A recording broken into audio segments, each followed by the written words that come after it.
Hello বন্ধুরা, আবারও নতুন একটি ভিডিওতে তোমাদের জানাই স্বাগত। তোমরা দেখতে পাচ্ছ ফার্মে চলছে স্প্রে। এই স্প্রে আমরা কেন করছি এই গরমের দিনে এবং কি স্প্রে করছি বিস্তারিত তোমাদের বলবো, কিন্তু সর্বপ্রথম বলি এই স্প্রেটি কী কারণে আমরা করছি। এই স্প্রেটি আমরা করছি পাখির যে লিটার রয়েছে এই লিটার ভালো রাখতে এবং পাখিকে সুস্থ রাখতে আমরা স্প্রে করছি। কি স্প্রে করছি, কীভাবে করছি সবই বলবো তোমাদের। তবে তোমরা সর্বপ্রথম জেনে রাখো, লিটারটা ভালো রাখতে এবং পাখি সুস্থ রাখতে, পাখির যদি এই গরমের দিনে কিন্তু তোমাদের অনেকেরই পাখির একটা খ্যাচ খ্যাচ খ্যাচ খ্যাচ সর্দির মতো একটা আওয়াজ থাকে। সেই আওয়াজ থাকলে কিন্তু পাখি কোনোদিনও খাওয়া এবং জল বেশি খাবে না, খাওয়ার পরিমাণও কমে যাবে, জলও কিন্তু কম খাবে। তাই পাখিকে সুস্থ রাখতে হলে কিন্তু আমাদের দুটো স্প্রে অবশ্যই করতে হবে গরমের দিনে। তো এই স্প্রেটা আমরা একদিন তুতে স্প্রে করছি এবং ফরমালিন স্প্রে করছি।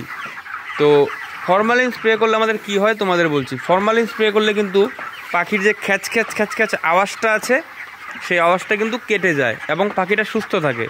এবং আমাদের যে লিটারটা রয়েছে সেটা থেকে কিন্তু অনেক ধুলো উড়ে, পাখি যখন নড়াচড়া করে অনেক ধুলো উড়ে, সেই ধুলো থেকে বাঁচতে হলে পাখি সর্দি কাটাতে কিন্তু আমরা ফরমালিনটা স্প্রে করে থাকি।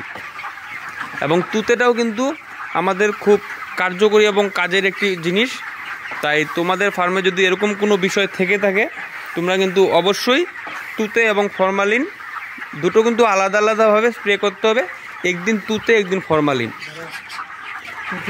তো আমরা কিন্তু ফরমালিনের কাজটা বলে দিলাম তোমাদের। এবার কিন্তু বলছি তুতে স্প্রে করলে আমাদের কি কাজ হয়। তোমরা একটা জিনিস মাথায় রাখবে, আমরা যখন লিটার চেঞ্জ করি, পুরনো লিটার নোংরা হয়ে যাওয়ার পর যখন আমরা ফেলে নতুন ভুসি এবং নতুন লিটার আমরা ফার্মে দেই, তখন কিন্তু অবশ্যই তোমাদের মাথায় রাখতে হবে তখন কিন্তু তুতে স্প্রে করতে হবে। তুতে স্প্রে না করলে কিন্তু তোমরা নতুন কুড়োতে বা নতুন লিটারে যখন মুরগি ছাড়বে তখন কিন্তু অবশ্যই পাখির সর্দি হবেই।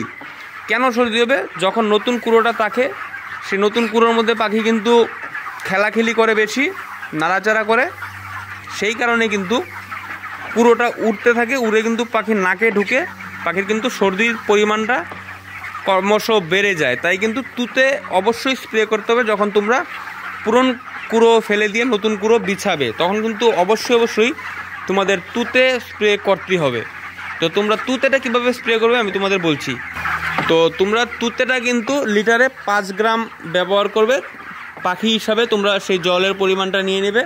লিটারে 5 গ্রাম হচ্ছে তুতে, আর ফরমালিন লিটারে 1 গ্রাম করে নেবে। তবে পাখির বয়স যদি খুব বেশি থাকে এবং সর্দি যদি খুব বেশি থাকে, খ্যাচ খ্যাচ আওয়াজটা যদি খুব বেশি থাকে, পাখির যদি কোনো সমস্যা থাকে, সেই জায়গাতে কিন্তু তোমরা 1 লিটারে 2 গ্রাম নিতে পারো ফরমালিন, আর পাখি সুস্থ থাকলে লিটারে 1 গ্রাম।